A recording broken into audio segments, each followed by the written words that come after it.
Ikaw ba ay victim or victor? Pag-usapan po natin yan sa devotion natin na ito. Magandang araw po sa bawat isa sa inyo. Welcome back to our 365 Daily Devotions Seminary Edition. Binabati ko po muna ng happy anniversary si Pastor Mike and Joy Salazar. Nakiki-celebrate po yung buong community sa inyong anniversary. Now, yung topic po natin mga kapatid ay patungkol po sa tagumpay, victory of Jesus Christ. So the victory of Christ is the triumph of Jesus over sin, death, and Satan through His death and resurrection. On the cross, He broke sin's power, conquered the grave, and crushed the enemy's hold. His victory is now ours through faith, assuring us of freedom, peace, and eternal life. We live not as victims, but as victors in Christ. Mga kapatid, tayo po ay hindi mga biktima at talunan dito sa mundo na ito. Tayo po ay mga mananagumpay dahil po sa ating Panginoong Jesucristo. Kaya I hope lahat tayo rito mawala sa isip natin yung victim mentality na tayo mga Kristiyano, lagi na lang tayong inuusig, pinapersecute, bugbog sarado, kinakawawa ni Satanas at ng Diablo. Mga kapatid, sa Biblia po, tayo po ay mananagumpay. In fact, we are on the offensive side. Tayo yung mga mananakop. At itong mundo po na ito ay sinasakop ng kaharian ng Diyos. At tayo po yung pinadala ng Diyos, mga emissaries, mga conquerors, para yung buong mundo ay maging teritoryo ng ating Panginoong Jesucristo. Yung Great Commission pa lang ni Jesus Christ, go and disciple the nations. That is an advancing church. Nasa offensive side. Go! Humayo kayo. Disciple the nations. Gawin yung alagad lahat ng mga bansa. Doon pa lang magkakaroon na tayo ng mindset na, wait, hindi pala tayo victims. We are victors. Kaya kung ang pangalan mo, ang pinangalan sa'yo ng nanay at tatay mo ay Victor, pangatawanan mo yan, no? Kasi ang ibig sabihin ng victor ay mananagumpay. Sabi po rito sa 1 Corinthians chapter 15 verse 57, "But thanks be to God, He gives us the victory through our Lord Jesus Christ." Subalit salamat sa Diyos na nagbibigay sa atin ng pagtatagumpay sa pamamagitan ng ating Panginoong Hesukristo. In Jesus Christ, we are all victors, mananagumpay. Kaya po yung katuruan po natin mga kapatid, ay patungkol po sa tagumpay ni Kristo. Una po, Jesus came to overcome sin. Nung hindi pa dumarating ang ating Panginoong Jesucristo, lahat tayo hopeless and helpless. Hopeless kasi wala tayong kapag-apag-asa. Helpless kasi hindi natin kayang tulungan yung ating mga sarili. We were hopeless and helpless. Now, nung dumating ang ating Panginoong Jesucristo, yung una niyang sinolve, yung kumbaga ni-resolba, yung pinakamatinding problema ng sangkatauhan. At yun po ay ang kasalanan. Yan po ang pinakamatindi nating problema mga kapatid, kasalanan. Yan ang sumisira sa relasyon, yan ang sumisira sa pamilya, yan ang sumisira sa komunidad, sa gobyerno, sa bansa, sa mga organisasyon. Yan ang sumisira maging sa ating sarili. Yan ang sumisira sa mga relasyon ng mga bansa. Kaya nga po may gera, no? Yan ang pinag-uugatan po niyan, kasalanan. Ang ating Panginoong Jesucristo, nung dumating siya dito, lahat tayo alipin ng kasalanan. Yung sangkatauhan, alipin ng kasalanan. Pero naparito ang ating Panginoong Jesucristo to overcome sin. Pagtagumpayan ang kasalanan. Sabi po rito sa 1 John chapter 3 verse 5, "But you know that He appeared so that He might take away our sins." Nalalaman ninyo na siya'y nahayag upang mag-alis ng mga kasalanan. Yung kasalanan po kasi natin ay pinatawad na sa pamamagitan ng pagkamatay ng ating Panginoon Jesucristo doon sa krus ng Kalbaryo. Tingnan niyo po yung sumunod na verse, 2 Corinthians chapter 5 verse 21. "Para sa ating kapakanan, ginawa niyang may kasalanan siya." Si Kristo na walang kasalanan, ginawang kasalanan, na hindi nakakakilala ng kasalanan, upang sa Kanya'y tayo'y maging katuwiran ng Diyos. God made Him who had no sin to be sin for us, so that in Him we might become the righteousness of God. Si Kristo na walang bahid ng kasalanan, siya yung naging kasalanan kasi nga inako niya lahat ng kasalanan. Nasa kanyang katawan nung pinako siya sa krus. Kaya po lahat ng kaparusahan sa ating mga kasalanan ay pinarusahan na sa katawan ng ating Panginoong Jesucristo nung siya'y napako doon sa krus. Ganun po yung kanyang ginawa upang maalis yung kasalanan sa atin, ilipat sa kanyang katawan at pagdusahan niya doon. Isipin niyo po, ganun kamahal ng Panginoong Jesucristo, siya ang nagdusa dahil sa ating mga kasalanan. Kinuha niya yung kasalanan natin, nilagay sa kanyang katawan at siya yung nagdusa doon sa krus ng Kalbaryo. Jesus came to overcome sin. Sa papanong paraan? Pag-ako ng ating mga kasalanan at siya yung naparusahan doon sa krus. At pinagtagumpayan ng ating Panginoong Jesucristo yun. Kailanman hindi nagkasala ang Panginoon. Pero siya yung nagdusa dahil sa ating mga kasalanan. At nagtagumpay po ang Panginoon. Salamat sa Panginoon. Pinagtagumpayan niya yung kasalanan. Pangalawa po, Jesus came to conquer death. Yung kamatayan po, tinalo din ni Jesus. Nung siya'y namatay, muli siyang nabuhay. Sabi po rito sa Hebrews chapter 2 verse 14 and 15. Since the children have flesh and blood, He too shared in their humanity, so that by His death, He might break the power of him who holds the power of death, that is the devil, and free those who all their lives were held in slavery by their fear of death. Ang ating Panginoong Jesucristo, hindi siya pwedeng mamatay kasi Diyos siya. Kaya kinakailangan niyang magkatawang tao, magdagdag ng katangian. At nagkaroon siya ng laman at dugo. Kaya yamang ang mga anak ay nakibahagi sa laman at dugo, at siya man ay nakibahagi rin sa mga bagay na ito, upang sa pamamagitan ng kanyang kamatayan, si Jesus nagkatawang tao, nagkaroon ng laman at ng dugo. At sa pamamagitan ng kanyang kamatayan, ay kanyang mapuksa ang may kapangyarihan sa kamatayan sa makatuwid ay ang dyablo. So tinalo niya yung kamatayan, tinalo niya yung dyablo. Para saan?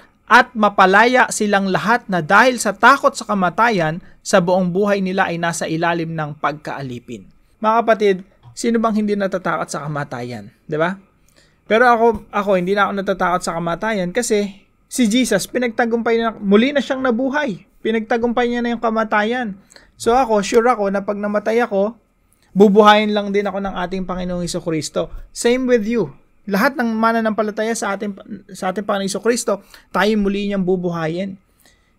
Yung kamatayan, sabi rito, pinalaya na tayo sa takot sa kamatayan. Kaya kapatid, hindi ka dapat matakot sa kamatayan.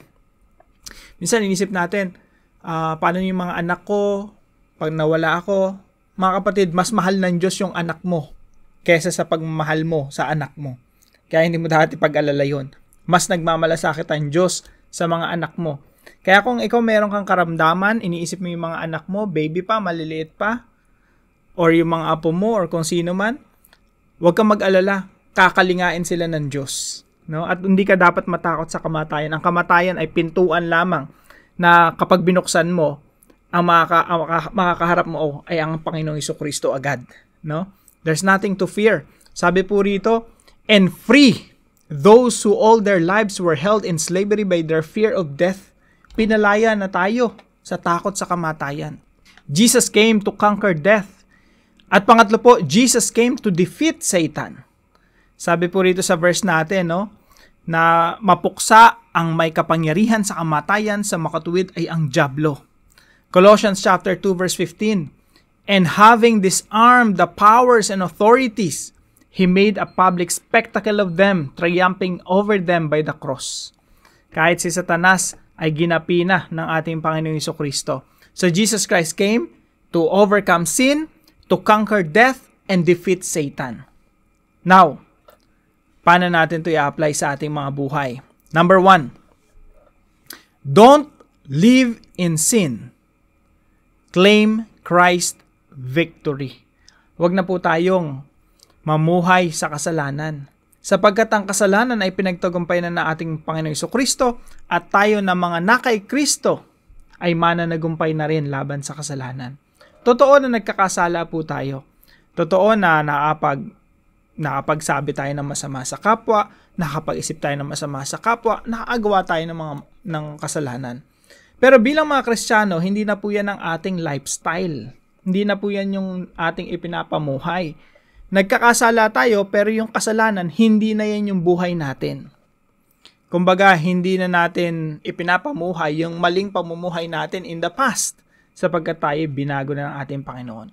Now, kung pilit man tayong inaalipin ng kasalanan, let's say, addiction, pornography, or kung ano pa man, no? Let's claim Christ victory. Panghawakan po natin yung tagumpay ng ating Panginoong Jesucristo at sa pamamagitan ng ating Panginoong Jesucristo tayo mapapalaya sa anumang uri ng addiction. Kahit alcoholic pa yan, or pagiging, sugarol, or palamura, or addict sa pornography, etc., etc. Let's claim Christ victory. Pangalawa po, don't be afraid of diseases and death. Yung kasalanan, tinalo na ni Jesus. Pati yung ating mga sakit, karamdaman. Isipin niyo po, maraming tao, humihingi sa Panginoon, Lord, pagalingin niyo po ako, pagalingin niyo po ako. Pwede ka naman pagalingin ng Panginoon anytime. Pwede kang, kahit right now, pwede kang, kahit stage 4 cancer pa yan, pwedeng pagalingin ka ni Lord right now. Pero tandaan natin, si Lazarus, nung binuhay ng Panginoon, patay na si Lazarus Nung binuhay siya ng Diyos, si Lazarus namatay uli. Hindi naman natin kasama si Lazarus right now. Pero nung pinagaling siya, namatay din ulit siya. Now, what's the point? Mga kapatid, kasi yung pag-asa natin ay sa muling pagbabalik ng ating Panginoong Jesucristo. That is our blessed hope. Sa pagbabalik ng ating Panginoong Jesucristo, bibigyan tayo ng panibagong katawan, resurrected body. That's our future hope. At lahat ng mga karamdaman natin, sakit, lahat ng po yun ay magkakaroon na tayo ng kompletong kagalingan mula sa karamdaman o sakit o kamatayan. So don't be afraid of diseases and death. Kasi po, kahit ano pang sakit na yan na kumapit sa ating katawan, tinalo na rin ni Jesus Christ. By His wounds, we are healed. Yung healing po na yun, spiritual and physical. At someday po, mga kapatid, mararanasan natin yung complete healing 100%. Hindi lang ikaw, pati lahat ng mga namatay ay muling mabubuhay at magkakamit ng perfect health. Wala ng karamdaman, wala ng kasalanan, wala ng kamatayan, at wala ng pagkabulok. Kaya there's nothing to be afraid of Hindi na rin tayo dapat matakot sa kamatayan. At pangatlo po, don't be deceived by a disarmed enemy. Huwag po tayong padaya sa dyablo na wala ng armas, na tinanggalan na ng armas. Sabi po rito sa Colossians chapter 2 verse 15, and having disarmed the powers and authorities. Yung kampo ng kadiliman, wala na po silang armas. Ibig sabihin, wala na silang laban sa mga Kristiyano, sa mga mananampalataya. Kahit sinong dyablo, walang kayang gawin laban sa iyo sapagkat ikaw ay protected, iniingatan, protected by the blood of the Lord Jesus Christ, by the Holy Spirit, by the sovereignty of God. Kaya po lahat ng nasa kapalad ng Diyos ay maingat na iniingatan ng Diyos at walang makakagapi sa iyo. Kahit nga kamatayan, hindi ka magagapi. Kahit sinong dyablo, walang makakapaghiwalay sa iyo sa pag-ibig ng Diyos. Romans chapter 8 verse 38 to 39. Walang makakapaghiwalay sa atin sa pag-ibig ng Diyos. Kahit pa hinaharap ka sa lakuyan, kalaliman, kaitaasan, kalawakan, lahat na, dyablo, or any other things in all of creation will be able to separate us from the love of God that is in Christ Jesus our Lord. So do not be deceived by a disarmed enemy. Yung dyablo ay mahusay lang umatungal. Pero yung gagambalain kanya, sasaktan kanya, or pahirapan kanya na para bang alipin pa rin tayo ng dyablo, wala na pong ganun. Tayo po'y pinalaya na at tayo po'y protected, pinakaingatan ng Diyos. Now, para po sa ating discussion, why did Jesus come to earth? Pag-usapan po natin yan sa devotion natin. Ba't nga ba nagpunta rito ang ating Panginoong Jesucristo? Tayo po'y manalangin. Father, thank you for the victory we have in Jesus Christ. Through His death and resurrection, Jesus conquered sin, destroyed death, and defeated the enemy. Help me walk daily in that victory, not in fear or shame, but in faith and freedom. Strengthen my heart to trust that Christ has already won.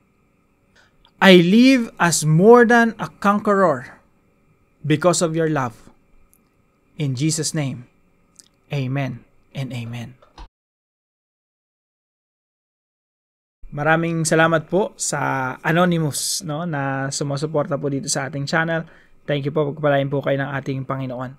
Now, kung kayo po ay may natutunan dito sa devotion natin na ito, ipalam nyo lang po sa comment section right below this video. And please don't forget to share this devotion to your family and friends. God bless you po. See you po tomorrow 5 a.m. dito sa ating Daily Devotions.